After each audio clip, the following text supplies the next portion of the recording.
Dernier jour des travaux du sommet Afrique-France, le président Faye a eu une série d'audiences avec des investisseurs et des personnalités du secteur bancaire. Ces différentes institutions financières souhaitent soutenir l'économie de notre pays. Et nous sommes toujours avec nos envoyés spéciaux. Monsieur le Président. Les axes de coopération avec le Sénégal et les projets en cours dans plusieurs secteurs prioritaires sont les principaux enjeux de cette rencontre. L'audience accordée à la Banque européenne pour la reconstruction et le développement reste marquée par la volonté de l'institution d'élargir significativement son intervention au service de l'économie sénégalaise. On a fait un premier projet de 15 millions d'euros avec, pour faire du crédit, du financement de commerce avec une des banques locales. Et on a développé tout un pipeline de projets qui vont arriver à maturité, sur lequel on travaille. Et donc voilà, on est opérationnel sur le terrain pour soutenir le secteur privé et soutenir les activités des entreprises au Sénégal. Autre dirigeant d'institutions financières reçu par le chef de l'État, Serge Ekoué, président de la Banque ouest-africaine de développement. Au menu des échanges, l'excellence des résultats engrangés par l'institution en 2025 et le soutien réaffirmé de la Banque au Sénégal dans la recherche d'une solution à la situation de la dette.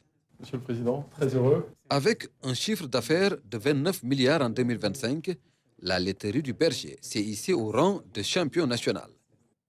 Son PDG, Bagoré Bachili, et Antoine de Saint-Afrique, DG de Danone, ont été reçus par le président de la République.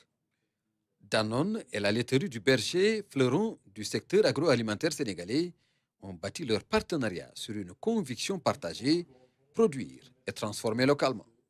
Donc, ce que nous faisons avec Bagoré, la fierté que nous avons à être investisseurs dans la laiterie, alors pas un investisseur majoritaire, mais quelqu'un qui aide sur le très très long terme, quelque chose qui est bon pour les gens et bon pour le pays.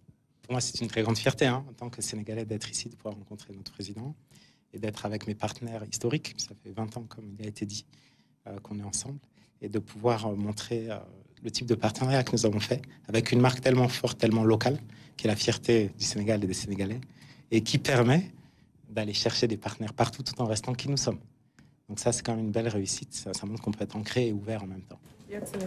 Sur la fiche d'audience du président de la République, Bassirou Diomaye Faye également, une délégation de la NBA Africa conduite par la directrice Claire Akamanzi en présence d'Amadou Gallo-Fall, président de la Basketball Africa League. Au menu des discussions, le renforcement d'un partenariat ambitieux et en perspective un possible retour de la Basketball Africa League à Dakar dès l'année prochaine.